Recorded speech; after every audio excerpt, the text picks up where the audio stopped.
Kita buka dengan informasi pertama. Saudara, seratusan massa yang tergabung dalam Gerakan Rakyat Menggugat atau GERAM melakukan aksi demonstrasi ke kantor Gubernur Aceh Kamis siang. Dalam aksinya mereka mendesak Nova Iriansyah, PLT Gubernur Aceh, agar segera merealisasikan program percepatan penanganan COVID-19 di Aceh yang semakin membludak. Aktivis Aceh yang tergabung dalam Gerakan Rakyat Menggugat atau GERAM melakukan aksi demonstrasi ke kantor gubernur dan DPRA dengan cara berorasi. Dalam aksinya, orator menyebutkan kinerja pemerintah Aceh di bawah kendali PLT Gubernur Nova Iriansyah dalam upaya penanganan COVID-19 dinilai yang paling buruk di Indonesia. Buktinya hingga saat ini belum ada skema yang terukur dalam penanganan COVID-19. Peserta aksi mendesak PLT Gubernur Aceh untuk segera merealisasikan program bantuan sosial tunai bagi masyarakat Aceh yang terdampak COVID-19 dari anggaran refocusing APBA 2020. Tuntutan lainnya adalah segera memenuhi janji intensif dan perlindungan kepada tenaga medis yang selama ini berjuang di garda terdepan melawan COVID-19.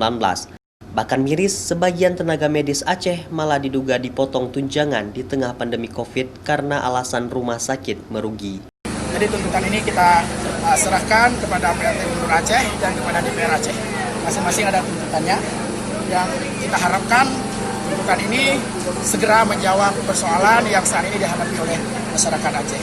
Ada persoalan penanganan COVID yang mungkin kita adalah terburuk di Indonesia, tidak ada skema yang terukur, tidak ada, kita belum melihat ada upaya yang serius dalam menangani COVID, misalnya seperti provinsi lain yang melakukan swab massal untuk mapping tentang penyebaran COVID di Aceh. Karena PLT Gubernur Aceh tak kunjung menjumpai peserta aksi, massa nekat menerobos pengamanan polisi dan langsung naik ke ruang kerja PLT Gubernur untuk memastikan keberadaannya. Peserta aksi menilai PLT tak pernah mau bertemu setiap ada aksi menyampaikan pendapat terhadap kinerja pemerintah Aceh. Massa tak berhasil bertemu PLT dan pejabat, akhirnya 12 poin petisi tuntutan aksi mereka diserahkan kepada sekuriti kantor Gubernur Aceh dan untuk disampaikan ke PLT Gubernur Aceh Nova Iriansyah. Raja Umar, Kompas TV, Banda Aceh.